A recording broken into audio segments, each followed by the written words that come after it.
오늘 이 시간에는 제가 이 마태복음 2장의 말씀을 근거해서 동방 박사들의 경배라는 제목으로 잠깐 말씀을 드리겠습니다.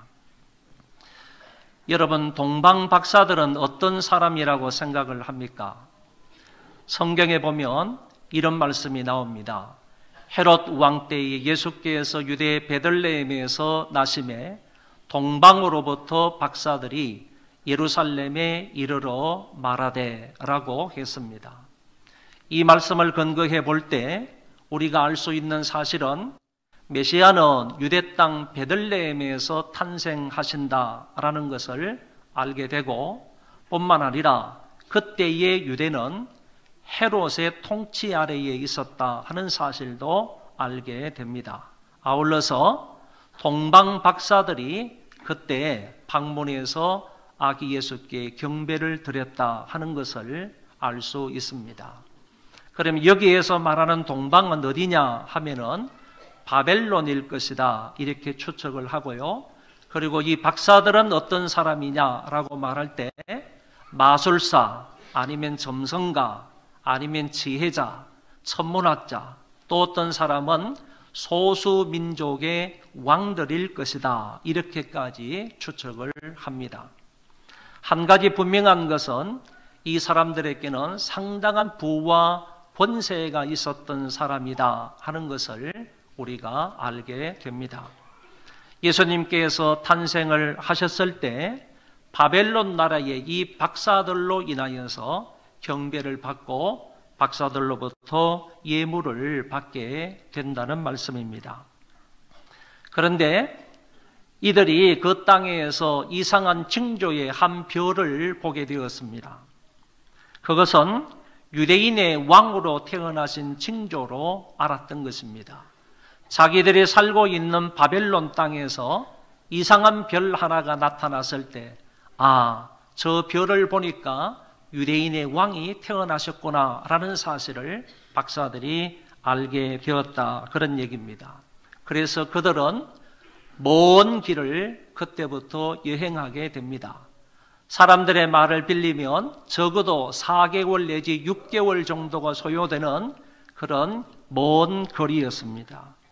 그들은 오로지 유대인의 왕으로 태어나신 그 왕께 경배하기 위해서 찾아온 것입니다.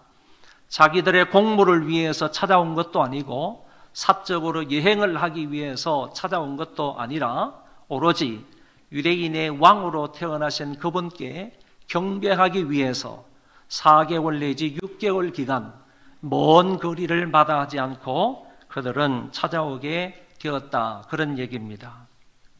그런데 과연 이 동방의 박사들이 별을 따라서 바벨론에서 예루살렘까지 왔겠는가라는 얘기입니다.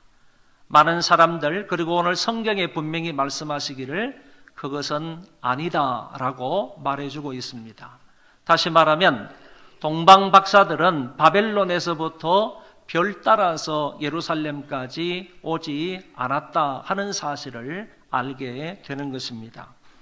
별 따라 오지 않았다는 여러 가지 증거가 있지만은 한 두 가지만 말씀을 드리면, 먼저는 이 사람들이 예루살렘 왕궁을 찾아온다는 것입니다.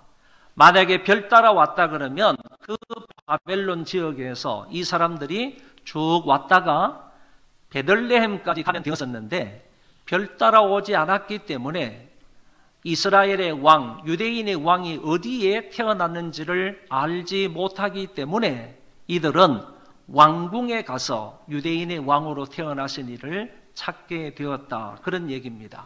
그래서 예루살렘 왕궁에 방문을 해서 묵고 있는 이 모습을 볼 때 그 사람들은 별 따라 오지 않았다 하는 사실을 우리가 알게 됩니다. 그리고 여기 성경에 동방에서 그의 별을 보고 그에게 경배하러 왔노라, 이렇게 되어 있는데 우리말 성경에는 보고 이렇게 되어 있지만은 더 정확하게 말하면 보았고, 이렇게 해석을 해야지 옳은 것입니다. 보았고라는 말은 이미 과거에 한번 보았다는 겁니다.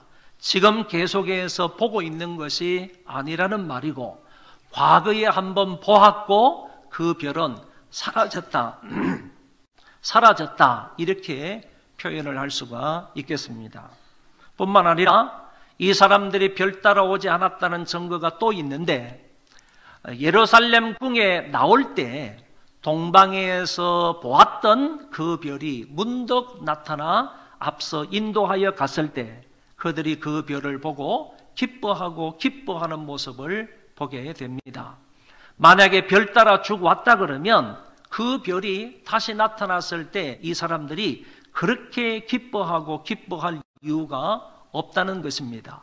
그런데 여기에서 예루살렘에서 베들레헴까지 가려고 했을 때 예루살렘 왕궁을 나왔을 때 그때 동방에서 보았던 그 별이 문득 나타나서 앞서 인도하여 가는 것을 보고 동방의 박사들은 기뻐하고 기뻐했다. 이런 말씀들을 볼 때 동방 박사들은 절대로 바벨론 지역에서 예루살렘까지 올 때 별 따라오지 않았다 하는 사실을 알게 되는 것입니다. 여기에서도 분명히 말씀하시기를 동방에서 보던 이렇게 말했지만은 동방에서 보았던 그 별이 문득 앞서 인도하여 가다가 이렇게 표현을 하는 것이 더 옳다고 보는 것입니다. 그래서 이렇게 얘기할 수 있습니다. 동방의 박사들은 바벨론 지역에서 예루살렘까지 올 때에는 별 따라오지 않았지만은 그러나 예루살렘에서부터 베들레헴까지는 별의 인도를 받아서 가게 된다라고 말씀을 드릴 수 있습니다. 이 박사들이 유대인의 왕으로 나신 이가 어디 있느냐라고 물었더니 그때 온 백성들, 유대 백성들과 그리고 왕이, 헤로드 왕이죠. 왕이 크게 소동을 했다. 이렇게 얘기합니다. 왜 그렇게 소동을 했느냐 하면은 지금 유대인의 왕은 있는데 헤로드 왕이 있는데 어떻게 유대인의 왕으로 다시 태어날 수가 있느냐. 이런 의미로 왕과 예루살렘의 모든 사람들이 크게 소동을 했다. 이렇게 되어 있습니다. 그래서 이 왕이 모든 대제사장과 백성의 서기관들을 불러 모아서 그리스도가 난다면, 메시아가 태어난다면, 유대인의 왕이 태어난다면 어디에서 나겠느냐 이렇게 물었더니 그 사람들이 이렇게 대답을 합니다. 이르되 유대 베들레헴이오니 이는 선지자로 이렇게 기록된 바 또 유대 땅 베들레헴아 너는 유대 고을 중에서 가장 작지 아니하도다. 내게서 한 다스리는 자가 나와서 내 백성 이스라엘의 목자가 되리라 하였음이니이다. 그러니까 유대 종교 지도자들은 대제사장이나 아니면 서기관들 이런 사람들은 메시아가 어디에서 탄생하실지 다 알고 있었다는 얘기입니다. 오늘 여기 보면 메시아는 태어나면 베들레헴에서 태어날 거다 이렇게 말씀하시고 그 메시아가 태어나면 어떤 사역을 할 건가, 어떤 일들을 하실 것인가 이 부분에 관해서도 이 사람들은 명확하게 잘 알고 있었습니다. 그럼에도 불구하고 이 사람들은 메시아가 태어났다는 얘기가 있는데도 불구하고 메시아에게 다가가서 경배하지 않았다 하는 것을 알게 됩니다. 그리고 이때 헤롯은 그 얘기를 듣고 나서 이제 마음에 아주 안 좋은 생각을 하게 되는 겁니다. 그리고 음모를 꾸미게 되었습니다. 성경에 보시면 헤롯이 가만히 박사들을 불러 별이 나타난 때를 자세히 묻고 베들레헴으로 보내며 이르되 가서 아기에 대하여 자세히 알아보고 찾거든 내게 고하여 나도 가서 그에게 경배하게 하라. 이 왕은 겉으로는 이렇게 경배하게 하라 이렇게 말했지만은 속마음으로는 오히려 예수님을 해하고자 하는 나쁜 마음을 계획하게 된다. 그런 말씀입니다. 이때 이제 박사들은 왕의 말을 듣고 나와서 그때부터 별의 인도를 따라서 아기 예수 있는 곳까지 가게 되었습니다. 갔는데 마구간에 누워 계신 예수님이 아니라 집에 계신 예수님을 발견하게 되었습니다. 이미 호적이 다 끝났습니다. 예수님께서 탄생하신 지 적어도 4개월 내지 6개월 정도가 지난 그런 시점입니다. 그리고 아기 예수가 아직까지 말구에 누워 있는 그런 상황이 아니라 그런 얘기입니다. 시간이 한참 지났다 그런 얘기입니다. 그래서 집에 계신 예수님을 동방박사들이 발견하게 되었습니다. 그리고 이 동방박사들이 들어가서 아기 예수님께 경배하는 모습이 나옵니다.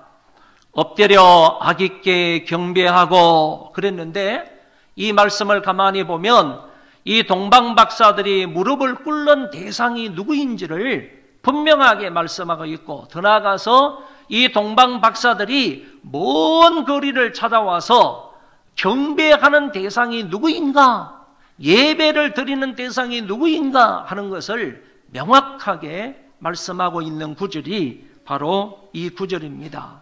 여러분, 아기 예수께 경배했다고 말했지, 아기 예수님 옆에 계셨던 그 마리아에게 경배했다는 그런 말씀이 아니라는 얘기예요.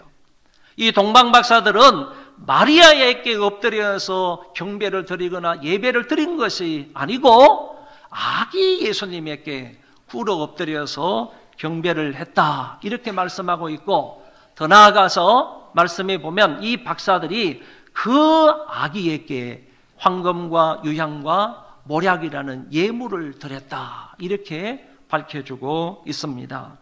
이 사실은 동방박사들이 이 아기를 왕으로 인정한다라는 뜻입니다. 이 예물이나 이런 것들은 아무나 가질 수 있는 것이 아니고 아무나 받을 수 있는 그런 물건이 아닙니다. 적어도 동방박사들처럼 상당한 그런 부를 가지고 있고 상당한 권세를 가지고 있는 사람이 가질 수 있는 물건, 예물이 황금과 유향과 모략인 것이고, 그리고 이 박사들이 그 아기 예수에게 황금과 유향과 모략을 드렸다는 것은 당신은 정말 위대한, 높은, 신분이 높으신 그런 분이다 하는 사실을 인정하고 있다. 당신은 유대인의 왕이다 하는 사실을 예물을 드림으로 인정하고 있다 하는 것을 우리가 알 수가 있습니다. 사랑하는 성도 여러분, 예수님이 이 세상에 태어나셨을 때 주위에 있는 사람들이 오늘 본문에서 그 사람들이 어떻게 반응을 하는지를 오늘 말씀을 통해서 잘 한번 생각해 보시기를 바랍니다. 헤롯 왕은 자기의 자리를 지키기 위해서 계략을 꾸미는 사람이었고, 나중에는 2살 아래의 유아들을 다 살해하고 결국에는 메시아 예수께 나아가서 예배하지 못했던 사람이 되는 것입니다. 그리고 대제사장과 서기관들은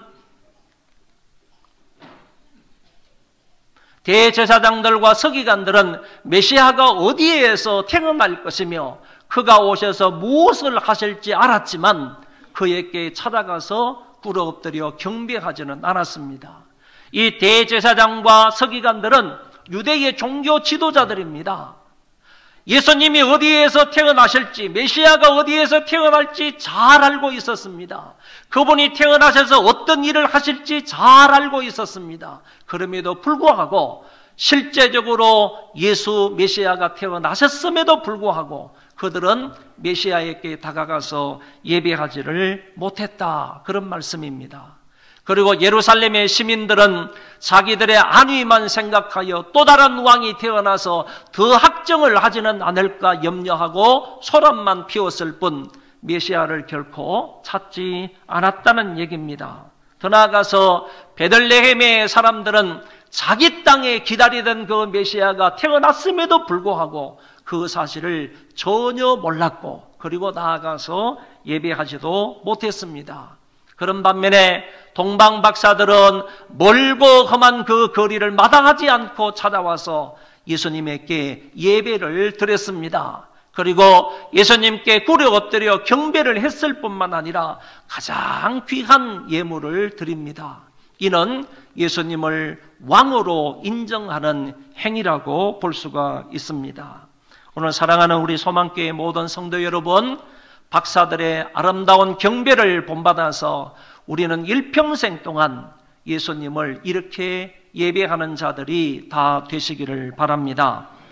박사들처럼 예수님을 잘 믿고 박사들처럼 예수님께 온전히 예배하고 그리고 박사들처럼 예수님을 잘 섬기는 우리 모든 하나님의 백성들이 되어지기를 주의 이름으로 축원합니다. 기도하겠습니다.